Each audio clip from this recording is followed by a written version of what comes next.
welcome to InfoScope. I'm your host, Tana Kim. We are back again with some of the most interesting news from the IT and science worlds. The role of science and technology in employment and business competitiveness is growing by the day, and Korea announced that it created a 5-year plan for fostering bright scientific minds. Let's find out more about this and other stories in Briefing Scope.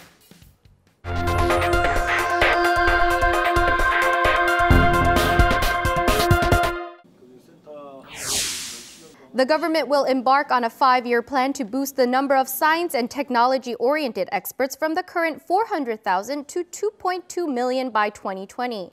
The Ministry of Science, ICT and Future Planning reported that its third Science and Technology Talent Incubation and Support Plan was accepted last month.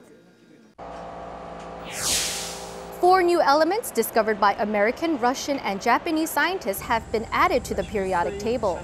Japan has become the first in Asia to establish itself on the periodic table. New names will be decided upon in July 2017 when the International Union of Pure and Applied Chemistry holds its World Chemistry Congress. Drosha is a protein coding gene that creates microRNA. It was first discovered in 2003, but parts of it weren't fully understood until now. Researchers from the Institute for Basic Sciences Center for RNA Research became the first in the world to define this gene's 3D structure.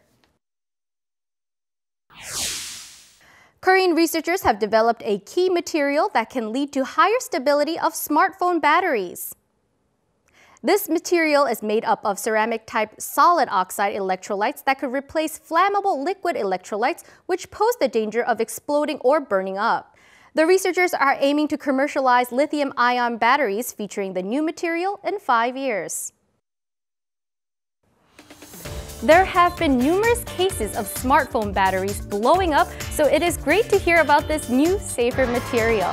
We will have to follow up on that story in the near future, but moving on. As we may have all heard, North Korea claimed a while ago that it had detonated a hydrogen bomb, raising tension all around the world. So today, let's find out what exactly a hydrogen bomb is and how powerful it is compared to other nuclear bombs.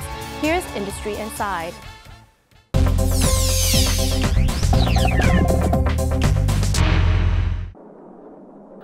The biggest difference between a hydrogen bomb and an atomic bomb is how the explosion is triggered. An atomic bomb uses energy that arises from the nuclear fission of uranium or plutonium, while hydrogen bombs use energy arising from the nuclear fission of atoms. The energy from nuclear fission is more powerful than that from nuclear fission. Moreover, a hydrogen bomb is tens of times bigger than an atomic bomb. The explosive power comes from exposing deuterium and tritium atoms to temperatures as high as 100 million degrees Celsius and high pressure, triggering nuclear fission. Generating that immense amount of heat and pressure requires the explosive power of an atomic bomb. In short, an atomic bomb is the detonator for a hydrogen bomb. However, the earthquake caused by North Korea's recent nuclear test had a magnitude of 3.8, which is smaller than the earthquake triggered by its previous nuclear test. Experts suggest that North Korea may have tested a boosted fission weapon instead. A boosted fission weapon is an atomic bomb that has been boosted with deuterium and tritium. It's halfway between an atomic bomb and a hydrogen bomb. It's about 2 to 5 times more powerful than a typical nuclear bomb and ideal for missiles, as it can come in small sizes.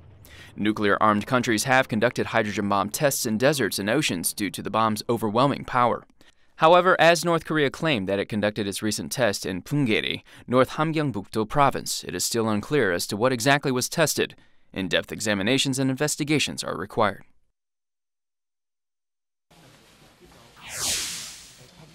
Japanese scientists won Nobel Prizes in physiology or medicine and physics last year. China also produced a Nobel Prize laureate for studies in treating malaria. Korea is the only country in Northeast Asia that has yet to foster a Nobel Prize laureate in the science fields. Critics state that the problem lies in result-oriented research. 아직까지도 대부분의 연구가 3년 정도 단위 연구밖에 안 되고 그다음에 연구의 성과가 좋아도 그다음 과제를 결국 3년 있다 받기 위해서는 또 제목이라든가 주제 방향을 계속 틀어야 되기 때문에 Moreover, if results aren't guaranteed, researchers aren't given any financial support. Despite any ingenious ideas the young scientists may have, they often have trouble just getting started. As for scientists, they must work on their communication skills in order to better convey why their research is important. In conclusion, experts agree that establishing a proper science culture is the key to fostering a Nobel Prize laureate. You're exercising the same processes that you would use to... This child is absorbed in a computer game. Computer games are often the source of conflict between the child and parents. By playing video games that actually center around... However, researchers from UC Irvine in the United States claim that playing 3D games can boost memory formation. 69 university students who do not play video games were divided into 3 groups. One group played 2D games for 30 minutes a day for 2 weeks, while another played 3D games for just as long. The third group did not play any games. 2 weeks later, participants took cognitive and memory tests again. The group that played 2D games in the control group didn't show any significant improvement, but those who played 3D games scored higher by a maximum of 12%. An average person's memory decreases by roughly the same amount between the ages 45 and 70. Researchers explain that the complex design of 3D games stimulate the hippocampus. By playing video games that actually center around these kind of... Could we do that would actually get it so that as we're getting older, as our memory is getting worse, we could do something that would help keep that system in top form? However, excess gaming may lead to game addiction. Just as the research subjects played games for only 30 minutes a day, gamers should be able to keep their sessions under control. This is Marion Grover, a resident of Auckland, New Zealand. As a patient of chronic obstructive pulmonary disease, Grover requires periodic checkups. These days, Grover can be at ease thanks to a robot. Once her symptoms are input into the robot, it measures her blood pressure, lung capacity, and oxygen saturation, and provides a diagnosis. It was originally an educational robot developed in Korea and used as a teacher's aide in kindergartens. It has been transformed into a medical robot for seniors in New Zealand. The hardware of the robot is pretty straightforward. And the technical challenge for us has been to put the software on the robot so that it does the functions it needs to do in interacting with people. Developers have input various scenarios into the robot so that the patient's conditions can be evaluated and the data shared immediately with doctors. 차후에는 다른 특정 질병을 가진 환자들, 예를 들면 쉽게 감기라던가 아니면 치매 아니면 이런 환자들한테도 사용을 할 수 있다고 생각을 합니다. Transformed as required and not restrained by language or environment, robots are coming closer to our daily lives. This is not the first time we've seen robots helping people, and I find it so interesting every time I see these stories. This educational robot in particular was successfully transformed into a medical aid, which gets me thinking, what's next for these robots? Speaking of medical aid, we have more developments about cancer treatment, dementia, and PTSD coming up here on Take a Peek.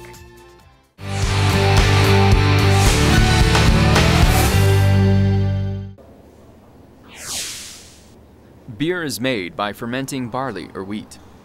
Yeast dissolves glucose into alcohol. This process is called fermentation, and it takes place without oxygen. Cancer cells rely on fermentation for survival. Cancer cells break down glucose into lactic acid to get energy without oxygen.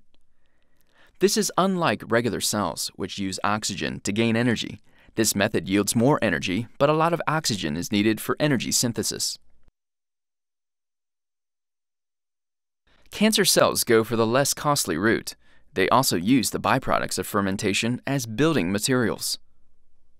For cancer cells, fermentation is the best option as they can get both energy and the components needed for survival. Scientists believe that preventing cancer cells from using glucose for fermentation could help in treating cancer. Fermentation is the key to making various foods and drinks, such as beer, makgeolli, and kimchi. Preventing fermentation may become the key to cancer treatments. A monkey is in an MRI scanning machine. Brain scans show white spots in the central part of the brain. This monkey has dementia.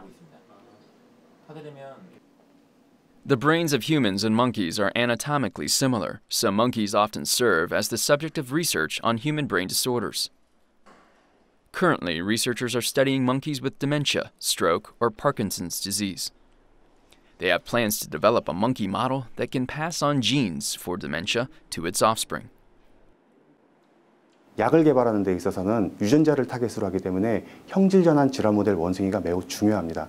이 유전자가 질환을 유발할 것이다라고 알려진 유전자로 질환 모델을 개발하고 나면 그 유전자를 타겟으로 하고 있는 여러 가지 신약 후보 물질들에 대한 유효성 평가와 안정성 평가가 가능할 것이라고 생각하고 있습니다. As monkeys play an increasingly important role in pharmaceutical development, 20,000 monkeys are being raised for research purposes in the U.S. alone. The Korean government plans to create a facility by 2017 that can raise 4,000 monkeys, a tenfold increase compared to the current scale.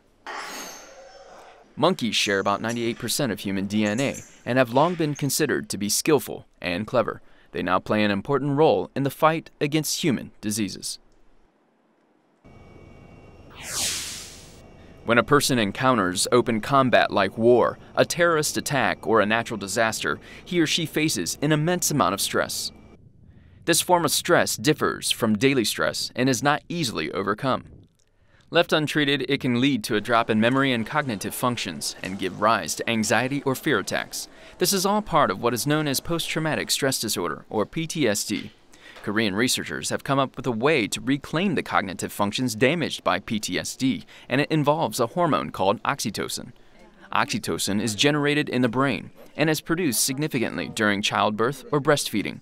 It's also called the love hormone. Researchers injected oxytocin into a mouse and then exposed it to extreme stress.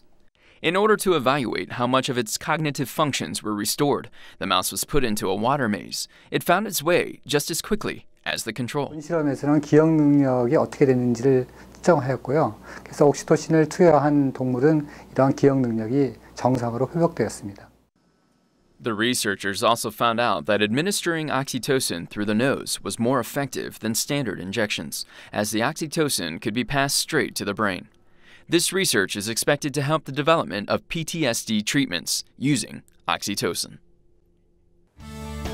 What a truly amazing story. Who knew that oxytocin could be used to treat PTSD? Again, it is also known as the love hormone, and it has multiple uses, so be sure to spread the love. Now, this concludes our episode of InfoScope. I hope you all learned something new today, but no worries, we'll be back next week with more fun stories, breaking news from the IT and science worlds. Thank you for watching and have a wonderful day. Goodbye!